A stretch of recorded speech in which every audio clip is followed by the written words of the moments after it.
सुशांत के जस्टिस के लिए, सुशांत के न्याय के लिए जो मुहिम चल रही है कि ये रुकेगी नहीं। 100% करेक्ट। सुशांत सिंह राजपूत को जब बॉलीवुड वालों ने ड्रगी बता दिया तब हमारे देश के एक बाबा निकल के आए और इनको आप जानते होंगे बहुत अच्छे से। कौन है ये बताएंगे आपको डिटेल में, जिन्होंने साफ साफ बोला था कि सुशांत जैसा लड़का कभी ऐसा काम कर ही नहीं सकता, तो आखिरकार क्यों उसको ऐसे शब्दों से पुकारा गया कुछ लोगों के द्वारा। कौन है वो, आज जब उनके बारे में आप जानेंगे तो आप समझ पाएंगे कि आखिरकार इतने बड़े बाबा अगर सुशांत सिंह राजपूत वाले मामले में सुशांत को सपोर्ट कर रहे हैं तो वो जानते हैं कि गलत काम करने वाला कौन है। सबसे पहले लेकिन हम आपसे अपील करेंगे, अगर आप इस चैनल पे नए हो तो वीडियो को लाइक करिए, वीडियो को शेयर करिए, चैनल को सब्सक्राइब करना मत भूलिएगा। और यहाँ पर आपको बता दिया जाए जिनके बारे में हम बात कर रहे हैं वो है बाबा रामदेव। जी हाँ, बाबा रामदेव जो है अक्सर आपने इनको योगा करते देखा होगा। कई सारी इन्होंने जो आयुर्वेद से सीख कर मेडिसिन बनाई हैं उसके बारे में चर्चा करते हुए देखा होगा, पर बहुत कम आपने इनको सुशांत सिंह राजपूत मामले में कोई बयान देते हुए सुना होगा। पर क्या आप जानते हैं कि बाबा रामदेव जो है, जब इनको पता लगा कि सुशांत सिंह राजपूत को इस पूरे मामले में ड्रगी घोषित किया जा रहा है, एनसीबी जांच करने आ रही है, फंसाया सुशांत को जा रहा है, तब ये निकल के आए। जब बॉलीवुड के कई सारे लोगों को बुलाया गया एनसीबी के दफ्तर और कई सारे लोगों को पूछताछ के लिए बुलाया गया और पूछा गया कि भैया कितने ड्रग्स लेते थे, क्या करते थे, यहाँ तक कि कई लोगों को गिरफ्तार किया गया, तब रामदेव जो थे वो निकल के आए और उन्होंने जो बयान दिया है आप उसको सुनिएगा कि जब वो रिपब्लिक में आए और रिपब्लिक के साथ उन्होंने क्या क्या बातचीत करी है, सुनिए ध्यान से। बड़ी खबर आ रही है दोस्तों, बड़ी खबर इस वक्त ये आ रही है कि बाबा रामदेव, योगा गुरु बाबा रामदेव ने कह दिया है कि सुशांत सिंह राजपूत जो है वो ड्रग्स वाली साजिश का शिकार हुए हैं। ड्रग्स वाली लॉबी ने उनको मारा है और एक युवा जो बिहार से निकला हुआ है, जिसने बिहार से निकलकर देश का नाम रोशन किया है, उसको ये बॉलीवुड के ड्रग वाले नशेड़ी चरसी गंजेड़ी लॉबी ने मारा है।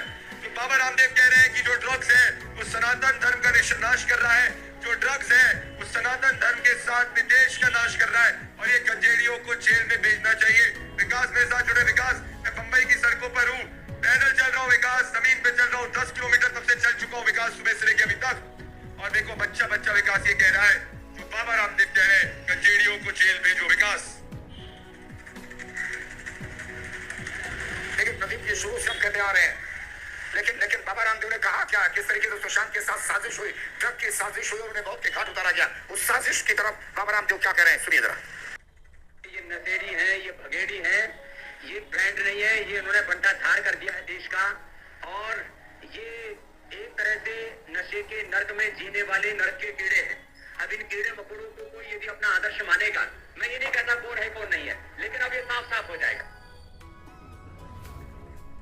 आपने सबसे पहले स्टोरी उठाई थी रिया और सुशांत की, उस स्टोरी का मूल में यही है कि आज एक होनहार जो है सुशांत हमारे बीच में नहीं रहा, तो उसका कारण है उसको जबरदस्ती, मैं इस बात को कहना चाह रहा हूँ, उसको नशा दिया गया। ऐसा होनहार, ऐसा प्रतिभावान जिसको दिल में था, वो लड़का नशा नहीं कर ले सकता, वो लड़का आत्महत्या नहीं कर सकता, उसको नशा दिया गया, उसको आत्महत्या के लिए तो उकसाया गया या उसकी हत्या की गई, यही हो सकता है और कोई नहीं हो सकता। और जांच होगी तो भी यही तथ्य आएगा सामने कि ऐसा आज स्वामी रामदेव कैसे नहीं ले सकता। दुनिया की कोई ताकत मुझे, मैंने कहा दारू के बूंद पिला करके, अफीम का एक बूंद मुझे खिला करके दिखाए, मुझे भांग धतूरा सुल्फा गांजा पिला करके दिखाए कोई, जैसे मैं ऐसा नहीं कर सकता, ऐसे देश का कोई भी होनहार युवा, मैं भी गांव की मिट्टी से अंधेरी गलियों से उठ करके यहाँ तक पहुंचा हूँ, मैं ऐसा नहीं कर सकता, क्योंकि मुझे देश के लाखों करोड़ों युवा मुझे दिखते हैं अपने आंखों के सामने कि मैं उनके सामने कोई भी गलत आदर्श स्थापित नहीं करूंगा, गलत बात पर उनका ध्यान नहीं कराऊंगा।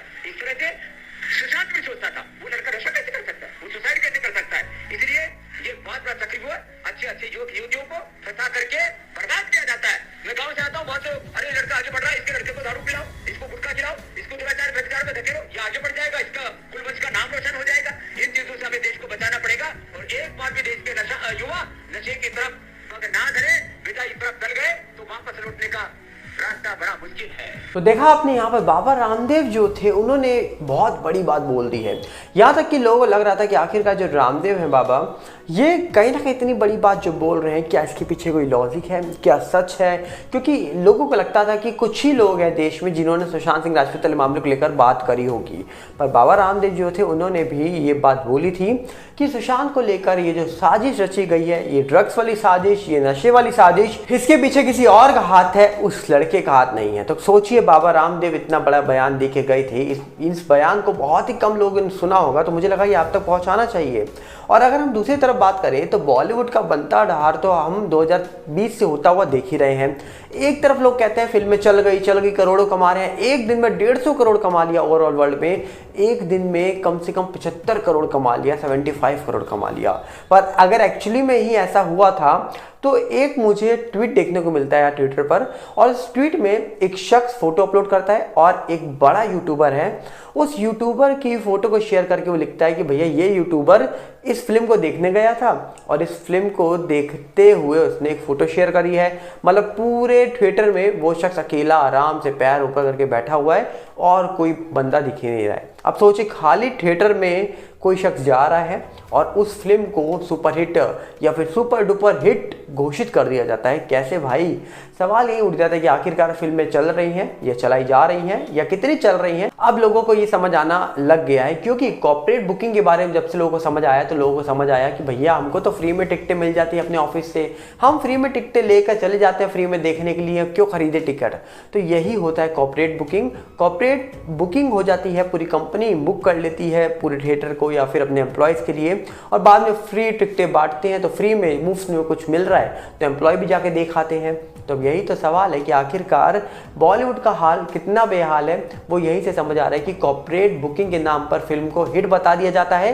और गदर 2 जो आई थी वो फिल्म चली थी क्योंकि वो इमोशंस के साथ जुड़ी थी, पर हाल ही में कई ऐसी फिल्में निकल के आ रही है जिसको बोला जा रहा है कि वो फिल्म चल बहुत रही है, पर एक्चुअली में ऐसा नजर नहीं आ रहा है। अब अंदर की बात क्या है ये तो वक्त ही बताएगा, पर जिस तरीके से 2020 से सुशांत जब से हमारे बीच नहीं है तब से बॉयकॉट किया गया है बॉलीवुड को, और बॉयकॉट किया गया है उन लोगों को जिन्होंने सुशांत के लिए बिल्कुल आवाज़ ही नहीं उठाई। तो तब से लेकर आज तक यही देखा गया कि आखिरकार सुशांत के लिए बिल्कुल लोग शांत थे और लोगों ने अपने आप को शांत कर लिया, अपने कदमों को रोक लिया थिएटर तक जाने के लिए। तो अब कहीं ना कहीं देखने वाला विषय होगा कि सुशांत केस के बारे में चर्चा तो बहुत होती है, बहुत सारे लोगों ने बात करी, एनसीबी, ईडी, सीबीआई जैसी एजेंसी जांच करने आ गई, पर फिर भी 3.5 साल के बाद कोई भी बड़ा रिपोर्ट या बड़ी खबर इस पूरे मामले को लेकर निकल कर नहीं आती है। तो आपको क्या लगता है? कमेंट बॉक्स आपके लिए खुला है, आप बताइएगा कि आप इस पूरे मामले को लेकर क्या सोच रहे हैं, क्या समझ रहे हैं, क्योंकि आपकी राय जानना बहुत ज़रूरी है। मिलेंगे बहुत जल्दी, आपसे अपील करेंगे अगर आप इस चैनल में नए हो तो वीडियो को लाइक करिएगा, वीडियो को शेयर करिएगा, चैनल को सब्सक्राइब करिएगा और साथ में हमारा नया चैनल सागर भल्ला रिव्यू के साथ जुड़ जाइए, जिसका लिंक आपको डिस्क्रिप्शन में मिल जाएगा। नहीं तो आप हमें यूट्यूब पर सर्च कर सकते हैं, सागर भल्ला रिव्यू लिखिए, हम आपके सामने आ जाएंगे। मिलते हैं बहुत जल्दी। नमस्कार, जय हिंद।